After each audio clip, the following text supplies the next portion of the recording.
안녕하세요, 진쌤입니다. 오늘은 대안학교 주제에 대해서 또 한번 이야기를 나눠보려고 하고요. 제목을 어떻게 지을까 고민하다 보니까 대안학교 한계성이라는 제목이 어떨까 싶었어요. 물론 한계성이라고 해서 꼭 네거티브한 쪽만 이야기하려고 하는 건 아니고 대안학교가 극복해야 할 부분이 될 수도 있고요. 그리고 대안학교를 심각하게 고민하시고 계신 학생이나 아니면 학부모님들이 계시다면 조금 더 초점을 잡고 학교를 결정하기 전에 확인해봐야 할 사항이 아닐까라는 생각이 들어서 이 주제를 잡았습니다. 제가 대안학교에서 수업을 할 당시에 처음에는 초등학교로 시작을 했고요. 그 다음에 중학교 아이들까지 이제 올라가게 되었는데요. 그 흐름을 겪으면서 뭘 느끼게 되었냐면, 일단 초등학교 때는 아이들이 일반 학교와 좀 다르게 쉬운 말로 좀 풀어주고 좀 편하게 아무래도 조성해주다 보니까 일단 그 부분에서 어느 정도 안심하는 부분들이 있으세요. 학부모님들이 크게 학업적인 욕심도 크게 부릴 때가 아니잖아요, 초등학교 때는.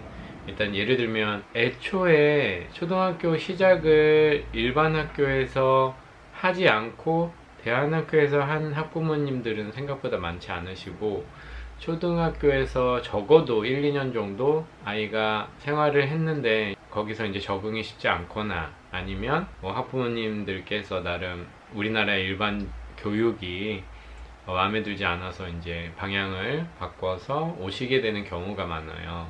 초등학교 저학년 같은 경우는 학부모님들이 크게 욕심이 없으세요. 일단 아이들이 학교를 즐겁게 다니면 좋겠다. 일반 학교 다녔을 때 다니기 싫어하던 모습이나 아니면 학교 생활에서 쉽지 않았던 모습들을 보시고 그 부분이 대안학교로 옮겨오게 된 어떻게 보면 가장 중요한 이유가 되기 때문에 초등학교 저학년 때는 대안학교에서 크게 부모님들이 걱정하시는 부분이 없어요. 새로운 활동들 하시면 많이 응원해 주시고, 단지 재밌게 몰입해서 결과를 만들어내는 것을 보시고 보람 있어 하시고 잘한 선택이었다고 이렇게 생각을 하시는데, 문제가 이제 초등학교 고학년에서 중학교 올라갔을 때가 이제 문제가 되거든요. 초등학교에 고학년 때부터 이제 다시 고민이 되고, 그때 방향을 다시 일반 학교로 돌리시는 분들도 많으세요. 그 이유는 역시 대안학교는 커리큘럼, 그리고 학교의 분위기, 그리고 장래성, 여러 가지를 감안해 볼 때 역시 한계가 있다고 생각을 하셔서 초등학교 때 중학교를 일반 학교로 이제 보내시려고 아예 크게 길을 또 한 번 옮기시는 그런 분들이 계시고, 만약에 대안학교 초등학교에서 일반 학교로 다시 방향을 바꾸지 않고 중학교로 넘어오게 되는 경우는 일단은 중학교 1, 2학년 때부터 슬슬 고민이 시작되고 2, 3학년 때 이제 엄청 고민이 되는데, 이제 슬슬 우리나라의 기존 교육 시스템의 끝판이 뭐죠? 대학이잖아요. 대학이라는 그 관문을 초등학교 때는 대안학교에서 크게 별로 보이지가 않아요. 크게 와닿지도 않고. 하지만 이제 중학교 올라가고 중학교에서 이제 학년이 올라가면서 어렴풋게나마 이제 이 대학이라는 뭔가가 희끗희끗 보이기 시작하면서 아이도 그렇고 그리고 학부모님들도 고민이 시작되는데, 그 부분에서 어떤 대안이 별로 없는 게 사실이죠. 대안학교 중학교에서 일반 고등학교로 가는 게 또 엄청 쉽지가 않잖아요. 그래서 중학교 때 굉장히 고민이 많이 돼요. 기존 교육 시스템을 따르자니 이미 강을 건너서 꽤 많이 떨어져 버렸는데 이걸 다시 돌려서 가기에는 아이의 적응 문제도 솔직히 쉽지 않을 거고, 그리고 고학년으로 올라갈수록 솔직히 학교 아이들도 머리가 굵어져서 학교도 적응 문제가 쉽지가 않잖아요. 학교 분위기나 친구 적응 문제도 당연히 크게 고민이 되고, 또 하나는 아무래도 대안학교보다 일반 학교의 공부량이나 공부 깊이가 확실히 더 이제 어렵기 때문에 그 부분에 따라가는 것도 솔직히 굉장히 고민이 되는 부분이라서, 그래서 일단 정리를 하자면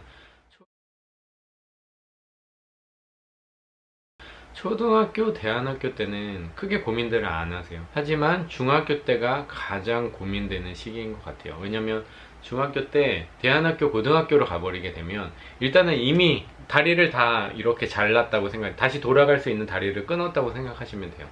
물론 예외도 있을 수 있어요. 근데 고등학교 또 대안학교로 진학했다는 거는 나는 그냥 이 길로 가겠다, 이쪽으로 그냥 인생을 한번 가보겠다라는 나름 굵직한 결심이 들어가 있는 선택인데, 중학교 때 굉장히 애매한 거예요. 일반 학교로 돌아갈 수 있는 가능성도 있고, 아니면 고등학교, 대안학교를 진학을 포기하고 아예 검정고시 홈스쿨링으로 갈 수도 있고, 그래서 여러 가지를 고민하는 게 중학교, 대안학교라서 제 생각에는 대안학교의 초, 중, 고 중에서 중학교 시절이 제일 어려운 시기이고 부모님이 제일 고민이 되는 시기라고 생각을 하는데, 이 중학교, 대안학교가 그 부분에 있어서 확실한 해답을 주지를 못해요.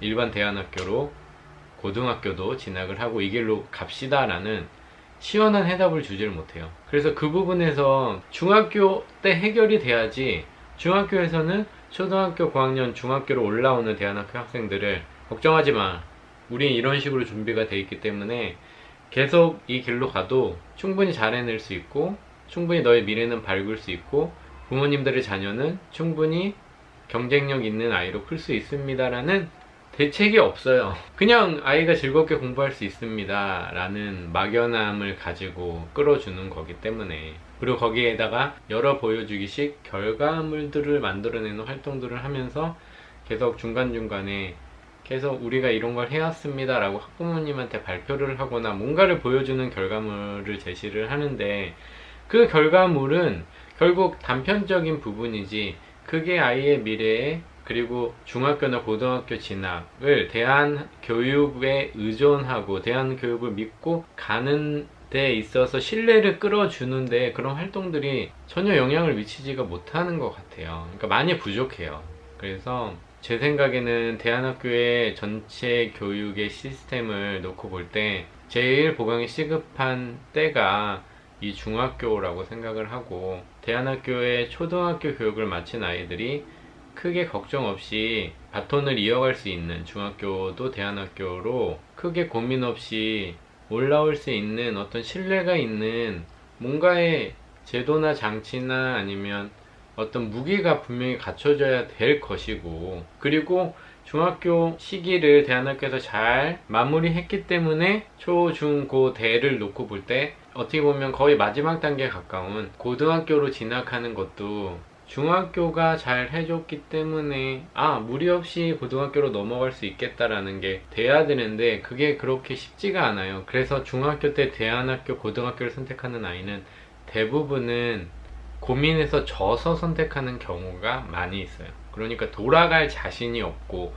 다른 대안학교가 아닌 또 다른 대안의 어떤 교육에, 홈스쿨링이나 여러 가지가 있겠죠, 유학이나 여러 가지에 적응하기가 쉽지 않다는 결론을 내려서 어쩔 수 없이 대안학교에 고등학교로 가는 경우가 많이 있어요. 대안학교 교육을 선택을 하실 때 아마 초, 중 때가 가장 많을 거라고 생각을 하는데, 아이를, 아니면 본인, 학생 본인이 자신의 교육 과정을 생각을 해볼 때 꼭 고민해야 될 거는 큰 그림을 이어서 보면서 분석해서 결정을 해야 하는 눈이 꼭 필요해요. 무슨 말인가 하면, 초등학교 2학년 때 대안학교로 가겠습니다, 아이를 보내겠습니다, 그러면 거기서 끝내지 마시고 그러면 초등학교 때는 내가 지금 보내려는 대안학교에 군이 이렇게 뭐 예를 들면 3개 학교 정도 있는데, 내 여건에서 내 아이 혹은 내가 갈 수 있는 대안학교가 이 3개 정도가 있구나, 각각의 학교의 특징이나 아니면 평판 같은 거를 당연히 봐야 되겠죠. 그래서 학교를 각각 조사를 해보고, 뭐 학비도 당연히 기본적으로 볼 것이고, 그리고 아이들 성향이나 아니면 학교에서 어떤 식의 수업들이 진행되는지도 정말 꼼꼼하게 보셔야 돼요. 학교에서 선생님들이랑 상담을 하면 나쁜 얘기는 하나도 나오지가 않아요. 우리 학교는 이런 게 좀 위험하고 나쁩니다, 우리 학교에 보내주세요, 이렇게 말하는 학교가 어디가 있어요. 당연히 어느 학교나 우리 학교는 이런 게 잘 돼 있기 때문에 믿고 맡기셔도 됩니다 라고 얘기하지, 이런 거 잘 돼 있는데요, 이런 거 너무 위험해요, 그래서 삐뚤어지는 아이들도 많고, 이런 식으로 말하는 학교는 절대 없잖아요. 하지만 실질적으로 그런 일들이 벌어지고 있으니까 어느 학교나, 그게 대안학교라서가 아니고 어느 학교나 마찬가지죠. 완벽한 학교라는 게 있을 수 없기 때문에 내 아이의 교육에서 가장 중요하게 생각하는 부분, 이런 것들을 기준으로 놓고 그 다음에 세세한 부분들까지도 다 조사를 하셔야 돼요. 직접 발로 뛰시고 조사를 하셔야 돼요. 학교 아이들도 만나봐서 얘기도 한번 물어도 보고, 뭔가 커넥션도 최대한 많이 만들어서 학부모님들한테도 여쭤도 보고 학교에서 상담만 받고 결정하시면 절대 안 됩니다. 그래서 초등학교 때 만약 학교를 들어가게 되면 방금 말씀드린 대로 최대한 조사를 하셔서 결정을 하시되, 결정했을 때 이 학교가 이런 커리큘럼에 이런 분위기로 내 아이를 이렇게 성장시켜 주겠구나 라는 그것을 단편적으로 초등학교만, 아니면 내가 지금 보낼, 내가 혹시 지금 갈 이 중학교만을 놓고 보시면 안 된다는 거예요. 교육이란 게 초등학교 때 하고 졸업하고 성인이 돼서 회사 들어가는 것도 아니잖아요. 분명히 대학까지 쭉 이어져야 돼요. 대학 이후도 있을 수 있고 대학원도 있을 수 있고 뭐 박사 코스도 있을 수 있고 뭐 정말 길잖아요, 교육이란 게. 그래서 꼭 길고 이 먼 장래까지도 하나의 흐름으로 보시고 초등학교, 중학교, 고등학교, 대학교까지 어떻게 이 흐름을 이어갈지를 분명히 고민을 해보셔야 돼요. 초등학교는 대안학교로 하고 일반 학교로 중학교 때 넘어가야지 하는 결심을 하실 수도 있고요. 그래서 정확하게 그걸 지금 어떻게 알아요? 물론 지금 몰라요. 하지만 A안, B안, C안, D안을 다 만들어 놓으시라는 거예요. 그때 닥쳐서 적응 못하니까 어떻게 하지? 이때 적응을 잘했지만 더 잘하려면 이렇게 하면 좋겠다. 그때 가서 닥쳐서 하면 그런 분위기에, 그 시기에 쫓겨서 엄한 결정을 내릴 수도 있으니까 항상 큰 그림을 보시고, 그리고 학교 쪽이 말하는 내용이나 커리큘럼이나 아니면 홈페이지에 나와 있는 좋은 내용만 보지 마시고 초등학교, 중학교, 고등학교, 대학교의 긴 흐름을 내 아이 성향에 대입을 해서 A안, B안, C안, D안을 다 한번 만들어서 각각 따져보시고 지금의 학교를 선정을 하시는 게 좋을 것 같습니다. 네, 오늘도 좀 두서없이 이런저런 얘기가 됐는데 그래도 포인트는 분명히 아셨을 거라고 생각하고, 지금 고민하시는 학생이나 학부모님들이 계시다면 한번 오늘 말씀드린 그 아이디어로 다시 한번 계획을 점검해 보시기 바랍니다. 오늘도 시청해 주셔서 감사합니다.